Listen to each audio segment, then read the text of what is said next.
पंजाब का धूल भरा गांव दुतरावली एक कुख्यात गैंगस्टर के जन्मस्थान जैसा बिल्कुल नहीं लगता था। लेकिन यहीं बंजर खेतों और फुसफुसाती रेत के बीच लॉरेंस बिश्नोई का जन्म हुआ। उनका परिवार बिश्नोई समुदाय से ताल्लुक रखता था, जो प्रकृति के प्रति गहरी श्रद्धा और सख्त नैतिक नियमों का पालन करता था।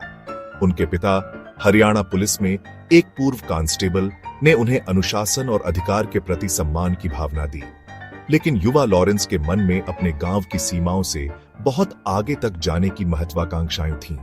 उन्हें पावर, इन्फ्लुएंस और एक अलग तरह की जिंदगी की चाह थी। उनकी बेचैनी को खेलों में, खासकर वॉलीबॉल में, एक रास्ता मिला जहां उनकी कम्पेटिटिव स्पिरिट साफ दिखाई देती थी।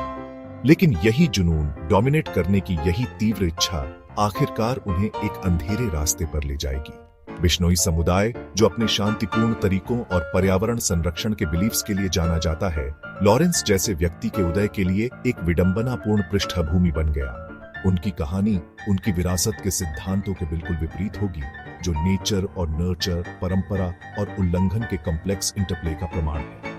ग्रामीण पंजाब के बीचों बीच महत्वाकांक्षा के बीज बोए गए थे, जो अंकुरित होने और एक ऐसी ताकत बनने के सही समय का इंतजार कर रहे थे जिससे लोहा लेना पड़ेगा।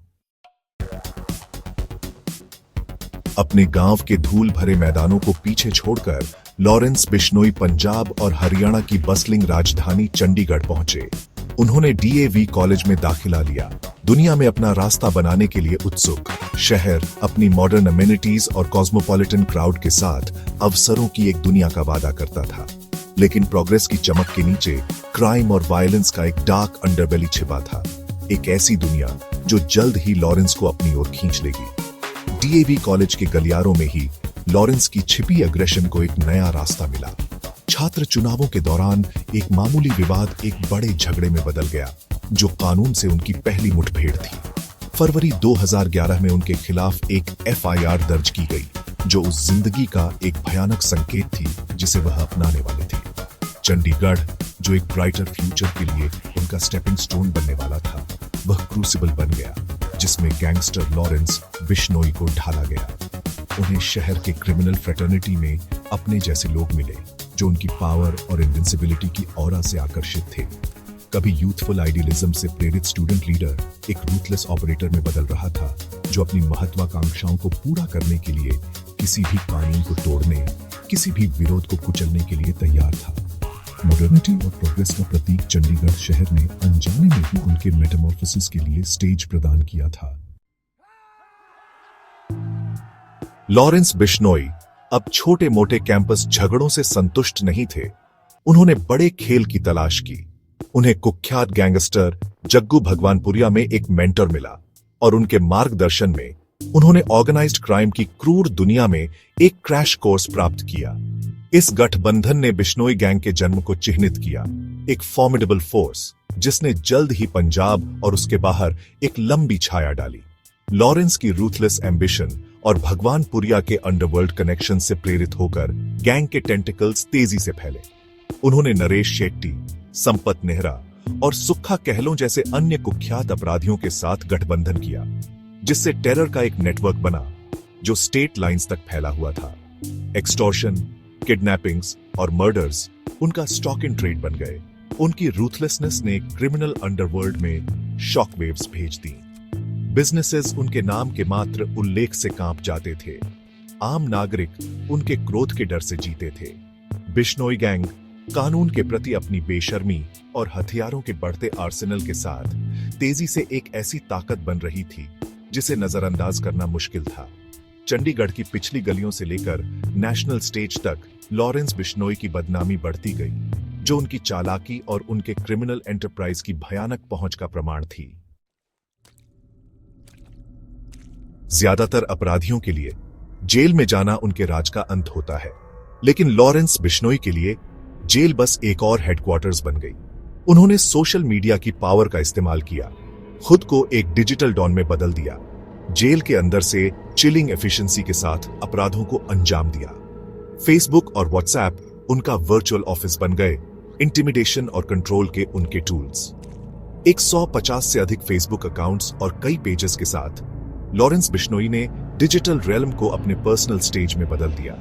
उन्होंने अपने क्राइम्स को फ्लॉन्ट किया, चिलिंग थ्रेट्स जारी की और यहां तक कि लिव इंटरव्यूज भी दिए, जबकि माना जाता था कि वह लॉक एंड की में थे।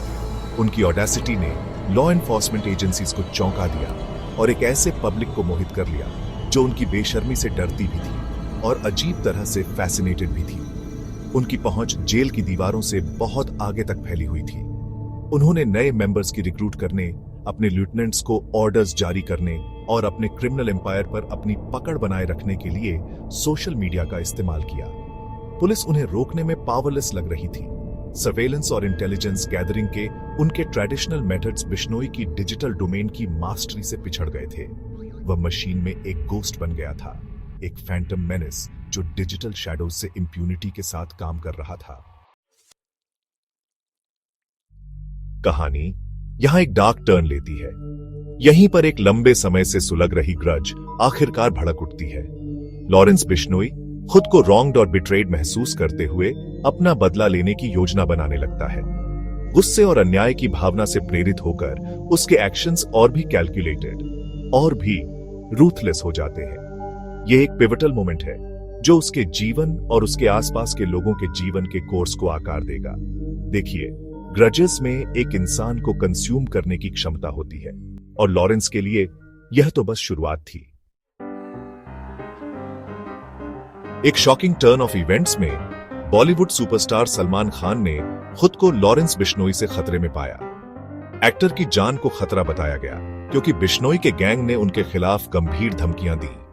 वजह ब्लैक बक पोचिंग केस से उपजी बिश्नोई की गहरी दुश्मनी, जिसमें खान पर आरोप लगाया गया था। इस घटना ने बिश्नोई की पहुंच की सीमा और उनके क्रिमिनल ऑपरेशंस की ऑडेसिटी को उजागर किया। लॉयल्टी और फियर दो पिलर्स हैं जो लॉरेंस बिश्नोई के एम्पायर को संभाले हुए हैं। उनके फॉलोअर्स फियर्सली लॉयल हैं, जो रिस्पेक्ट और फियर के मिश्रण से प्रेरित हैं।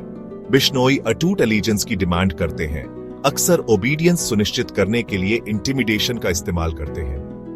लॉयल्टी और फियर के इस कॉम्बिनेशन ने उन्हें अपने ऑपरेशंस पर एक टाइट ग्रिप बनाए रखने की अनुमति दी है, जिससे लॉ एनफोर्समेंट के लिए उनके नेटवर्क में घुसपैठ करना मुश्किल हो जाता है।